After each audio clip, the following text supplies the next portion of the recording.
সিমে কি পোকা ধরে যাইতেছে খাদিজা? হ্যাঁ, এই যে সব সিমে পোকা ধরে যাইতেছে, এটার জন্য কি একটা ওষুধ ব্যবহার করার দরকার, কয় স্প্রে ওষুধ, ঠিক আছে নি? হ্যাঁ, এই দেখো সব সব পোকা ধরে যাইতেছে, এটা কি কি কারণে পোকা ধরতেছে এটাই তো বুঝতেছি না। আবার এই যে এই পুকুরের দিকে যে নামছে না নি, এই জায়গায় আছে, এগুলো আবার ভালো আছে।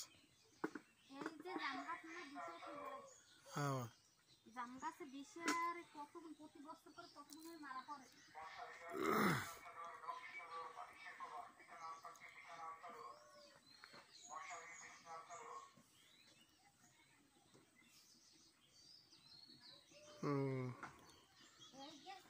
এই যে দেখছো না, এই যে নষ্ট হয়ে গেছে।